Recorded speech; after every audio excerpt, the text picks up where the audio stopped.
Welcome to big news. నేను మీ గౌసుద్దీన్ షేక్. ఉన్నదే రాస్తా, చూసిందే చెప్తా. ఆ నియోజకవర్గంలో ఆయన కీలక నేత. కాకపోతే గత ఎన్నికల్లో ఓడిపోయాడు. ఎమ్మెల్యే కావాలని ఎంతగానో కోరుకున్న ఆయన ఎమ్మెల్యే కాలేకపోయాడు.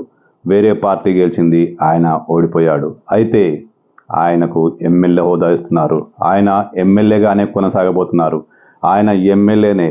ప్రతిపక్ష పార్టీ ఎమ్మెల్యే ఉన్నప్పటికీ ఓడిపోయిన నేతకు కాంగ్రెస్ పార్టీ ఎమ్మెల్యే హోదా కల్పిస్తుంది.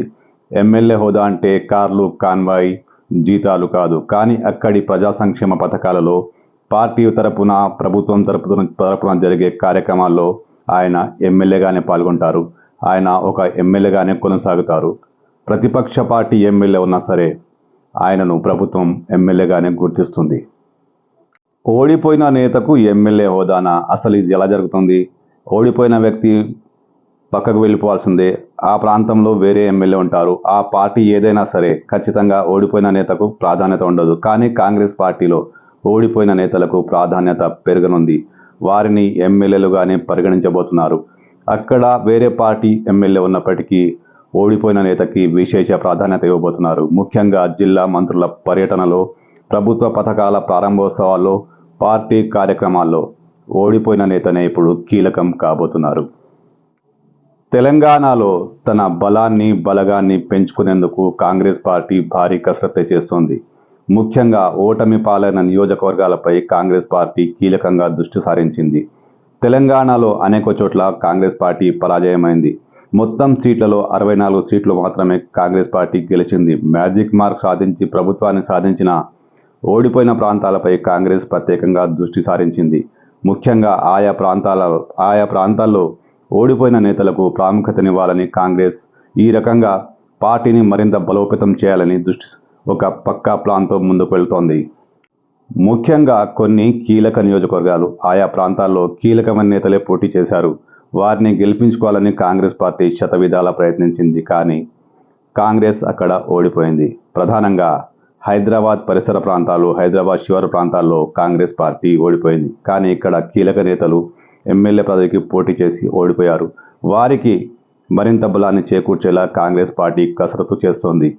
ఓడిపోయినా సరే మీరు ఎమ్మెల్యే కంటే మంచి స్థానంలో ఉంటారని కాంగ్రెస్ పార్టీ వారికి బలగాన్ని టానిక్లు ఇస్తుందన్నమాట.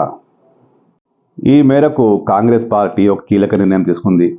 ఓడిపోయిన ప్రాంతాల్లో చాలా ప్రాంతాల్లో ప్రముఖ నేతలు పోటీ చేసి ఓడిపోయారు. వారికి ఎమ్మెల్యే హోదా ఇస్తారు. అంటే జీతము, కాన్వాయ్ కాకుండా అన్ని కార్యక్రమాల్లో వారికి ప్రయారిటీ ఇస్తారు. ఎమ్మెల్యే అన్ని కార్యక్రమాల్లో ముందుండి నడిపిస్తారు. ముఖ్యంగా మంత్రుల పర్యటనలు, సీఎం ప్రోగ్రాంలు, ప్రభుత్వ పథకాల ప్రారంభోత్సవాలు, సమీక్షా సమావేశాలు అన్నింట్లో ఓడిపోయిన నేతకు స్థానం కల్పించబోతున్నారు. నిజానికి కాంగ్రెస్ పార్టీ ఓడిపోయిన ప్రాంతాల్లో బీఆర్ఎస్ పార్టీ అభ్యర్థులు ఎమ్మెల్యేలుగా ఉన్నారు. వారు సీనియర్ మంత్రులు, సీనియర్ నేతలు ఇప్పుడు బీఆర్ఎస్ ఎమ్మెల్యేలుగా ఉన్నారు. అక్కడ కాంగ్రెస్ పెద్ద అభ్యర్థుల్ని రంగంలో దించినా ఓడిపోయింది. ఎందుకంటే అక్కడ మజ్లీస్ ప్రభావం కనిపించింది.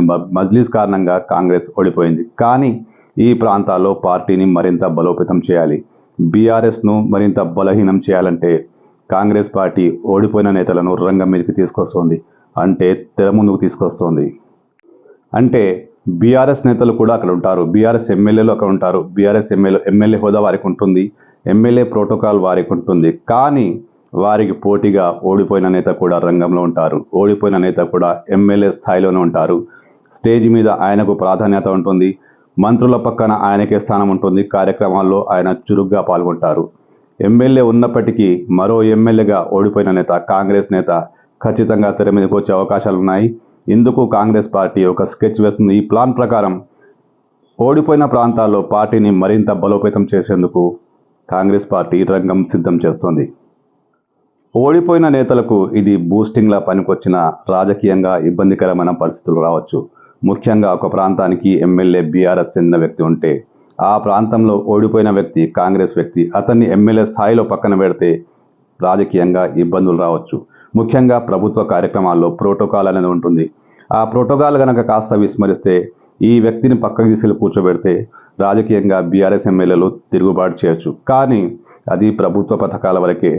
పార్టీ కార్యక్రమాలు, ప్రారంభోత్సవాలు, అన్ని సమీక్షా కార్యక్రమాల్లో ఎమ్మెల్యే మంత్రి గారి పక్కనే ఉంటారు, మంత్రితోనే ఉంటారు.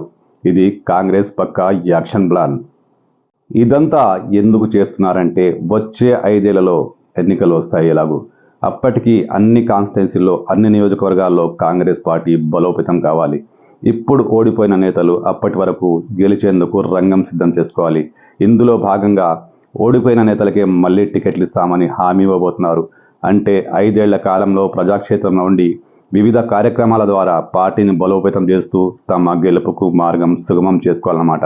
ఇది కాంగ్రెస్ పార్టీ మంచి వ్యూహరచన. కాంగ్రెస్ గెలుపుకు, వచ్చే ఎన్నికల్లో పూర్తి స్థాయిలో గెలుపుకు ఈ ప్లాన్ వర్కౌట్ అయ్యే అవకాశాలే చాలా వరకు ఉన్నాయి.